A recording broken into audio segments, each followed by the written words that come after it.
MDH biryani મસાલા, પારંપરિક બિરયાનીનો અસલી સ્વાદ. असली मसाले सच सच MDH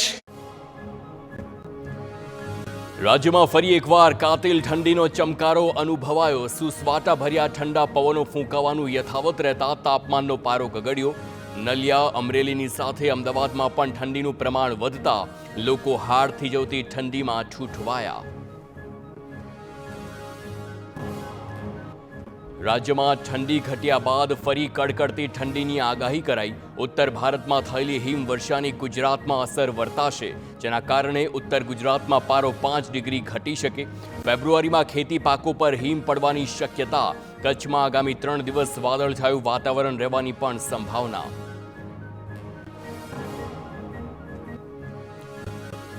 રાજકોટના ધોરાજી પંથકમાં ડુંગળીના પોષણક્ષમ ભાવ ન મળતા ખેડૂતોની હાલત કફોડી બની. ધોરાજી માર્કેટ યાર્ડમાં હાલ 20 કિલો ડુંગળીનો ભાવ 100 રૂપિયાથી લઈ 175 રૂપિયા સુધી છે. સસ્તા ભાવમાં ડુંગળી વેચાય તો ખેડૂતોના હાથમાં કશું જ ના વધે તેવો ઘાટ સર્જાયો. ખેડૂતોએ મહેનત કરી પકાવેલ ડુંગળી વેચવાનો સમય આવ્યો ત્યારે જ ડુંગળી પાણીના ભાવે વેચાતા મજૂરીનો ખર્ચ નીકાળવો પણ મુશ્કેલ બન્યું છે. ડુંગળીના પાકમાં ખેડૂતોએ 1 વીઘામાં 20 થી 25 હજારનો ખર્ચ કર્યો હતો. ખેડૂતોની માંગ છે કે 1 મણ ડુંગળીનો ભાવ 500 રૂપિયા સુધી મળવો જોઈએ.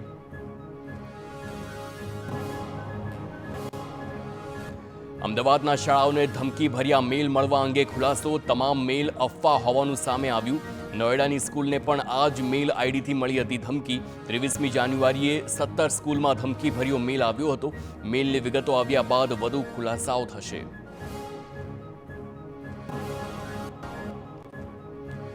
ગીર સોમનાથમાં પોલીસ એસઓજીએ પ્રભાસ પાટણમાં ગાંજા સાથે 3 શખ્સોને પકડ્યા. બાતમીના આધારે મકાનમાં દરોડો પાડ્યો. 3 લોકોની ધરપકડ કરી 1.5 કિલો ગાંજો જપ્ત કર્યો.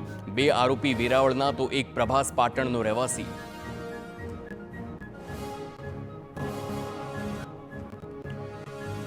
ભાજપ જિલ્લા સંગઠનની નિયુક્તિના આતુરતાનો આવ્યો છે અંત. ભાજપે પ્રથમ દાહોદ જિલ્લા સંગઠનની કરી જાહેરાત. દાહોદ જિલ્લા ભાજપની ટીમમાં 8 ઉપપ્રમુખોનો કરાયો છે સમાવેશ. 9 મહામંત્રી અને 8 મંત્રી સંગઠનના ભાજપની ટીમમાં સામેલ. કોળી સમાજના આગેવાન પરસોત્તમ સોલંકીએ બતાવ્યો દબંગ અંદાજ. સમાજ માટે ધોકા ઉપાડવાની કરી હાકલ. કહ્યું જરૂર પડશે તો સમાજ માટે ધોકા પણ ઉપાડીશ. સમાજ માટે અખતરા કરવા પડે તો મને યાદ કરજો. બધા રાજકારણ કરે છે, હું રાજકારણ નથી કરતો. મારો મત નહીં, સમાજ સાથે જોઈએ છે.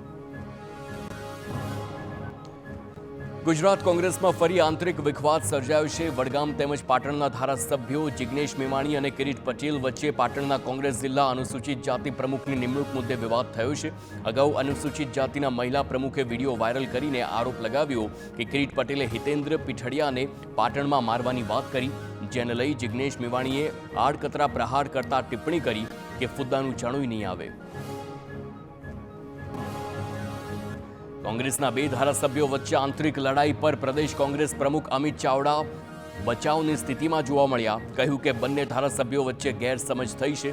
સાથે મળીને વાતચીત કરી સમગ્ર વાતનો ઉકેલ લાવીશું. કોંગ્રેસના 2 ધારાસભ્યોના વાક યુદ્ધમાં પ્રદેશ નેતાગીરી મધ્યસ્થી કરશે. કોંગ્રેસ ધારાસભ્યોના શાબ્દિક યુદ્ધ મુદ્દે ભાજપે કોંગ્રેસ પર પ્રહાર કર્યા છે અને કહ્યું કે કોંગ્રેસના ધારાસભ્ય ક્રિકેટ ટીમ કરતાં પણ ઓછા છે અને તેમાં પણ આંતરિક લડાઈ ચાલે છે. પ્રજાના પ્રશ્નો ઉકેલવાના બદલે કોંગ્રેસના ધારાસભ્યો જ અંદરો-અંદર લડી રહ્યા છે. કોંગ્રેસની વિભાજનકારી માનસિકતાને પ્રજા જાકારો આપશે તેવો દાવો પણ કર્યો. ગુજરાતમાં પ્રદેશ કોંગ્રેસ સંગઠનના માળખા અંગે પ્રભારી મુકુલ વાસનિકે નિવેદન આપ્યું છે અને કહ્યું કે કોંગ્રેસના સાથીઓ સાથે સંગઠન અંગે વાતચીત શરૂ છે. થોડા સમયમાં સંગઠનને અંતિમ રૂપ આપવામાં આવશે તેવી જાણકારી પણ આપી છે. અમદાવાદમાં પ્રજાસત્તાક પર્વની ઉજવણીમાં હાઈકોર્ટના સિનિયર એડવોકેટે સ્ફોટક નિવેદન આપ્યું છે. ન્યાયતંત્રમાં સરકારી દખલગીરી અંગે યતીન ઓઝાએ કહ્યું કે અત્યારે ઇમરજન્સી કરતાં પણ ખરાબ હાલત ન્યાયતંત્રમાં છે. વધુમાં કહ્યું કે ન્યાયાધીશોને ડર છે કે સરકારના કહેવાથી સુપ્રીમ કોર્ટ તેમને ઊંચકીને બીજે મૂકી દેશે. ન્યાયતંત્રમાં સરકારી દખલગીરી અંગે યતીન ઓઝાના નિવેદન પર કોંગ્રેસે પણ પ્રતિક્રિયા આપી છે. અમિત ચાવડાએ સરકાર પર શાબ્દિક પ્રહાર કરતા કહ્યું કે ભારતનું બંધારણ અને લોકશાહી ખતરામાં છે. હાઈકોર્ટના વકીલની ચિંતા એ દિશાના નાગરિકોની ચિંતા છે. લોકોની સ્વતંત્રતા અને સમાનતાનો અધિકાર છીનવવા પ્રયાસ થઈ રહ્યો હોવાનો પણ આક્ષેપ કર્યો.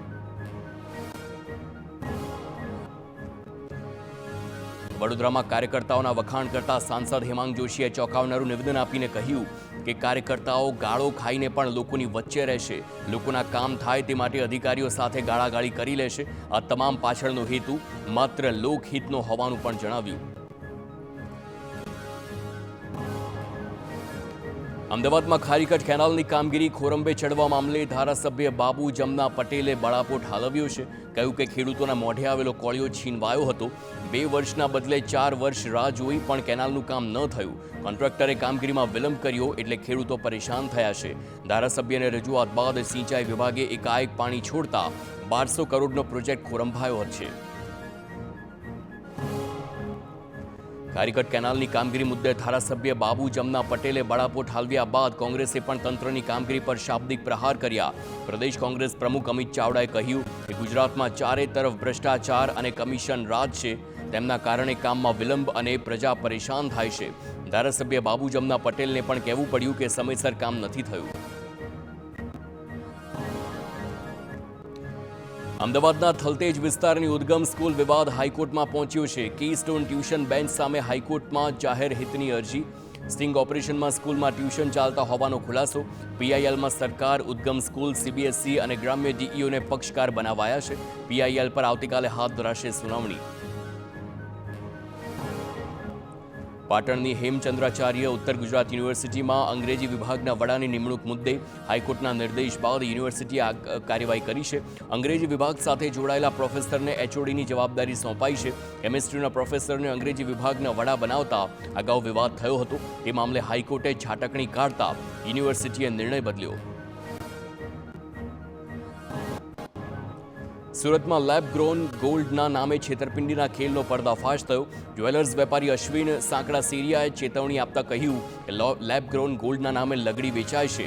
ગોલ્ડના નામે વેચાતી આ ધાતુમાં સોનું છે જ નહીં. લેબ ગ્રોનના નામે 3 થી 4 હજાર લગડી વેચાતી હોવાનું પણ જણાવ્યું છે.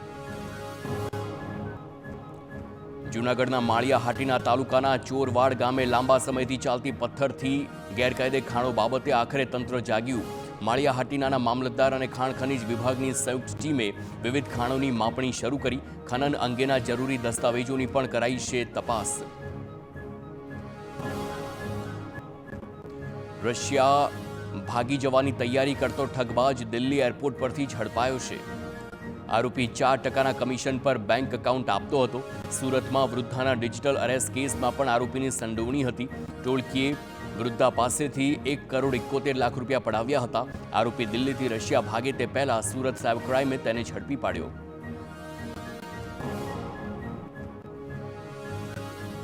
સુરતના અલથાણમાં નોકરે જ પોતાના માલિકને લાખોનો ચૂનો ચોપડ્યો. ડીઆરઆઈના દરોડા બાદ નોકરે સલાહ આપી હતી કે ઘરમાં દાગીના, પ્રોપર્ટીના દસ્તાવેજ રાખશો તો અધિકારી હેરાન કરશે અને તેના નામે લોકર ખોલાવી દાગીના મુકાવ્યા હતા. બાદમાં વતન ફરાર થઈ જઈ લોકરની ચાવીના બદલામાં માગી હતી 54 લાખની ખંડણી. તો ફરિયાદ નોંધાતા પોલીસે આરોપીને ઝડપી પાડ્યો.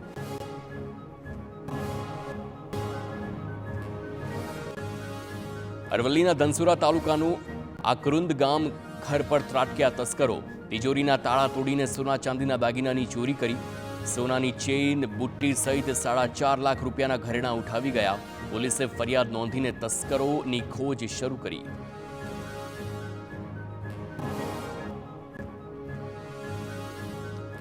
સુરતમાં નાઇજીરિયન મહિલા પાસેથી ઝડપાયેલું ડ્રગ્સ સૌથી ઘાતક હોવાનો ખુલાસો થયો. સાથે જ આંતરરાષ્ટ્રીય ડ્રગ સિન્ડિકેટની સંડોવણી હોવાની પણ પ્રબળ આશંકા. ઝડપાયેલી મહિલા વિશે વિદેશ વિભાગને પણ માહિતી અપાશે. ડીઆરઆઈએ મુંબઈ અમૃતસર ટ્રેનમાંથી વિદેશી મહિલાને 2,30 લાખના 50 ગ્રામ કોકેઇન અને 900 ગ્રામ મેથોફેટામાઇન ડ્રગ્સ સાથે ઝડપી પાડી. MDH કિચન કિંગ મસાલા રસોડામાં હોય તો આપણે કાંઈ પણ બનાવી શકીએ છીએ. રીંગણાનો ઓળો, બટેટા ફુલાવર, ભીંડી મસાલા અને બીજું ઘણું બધું. MDH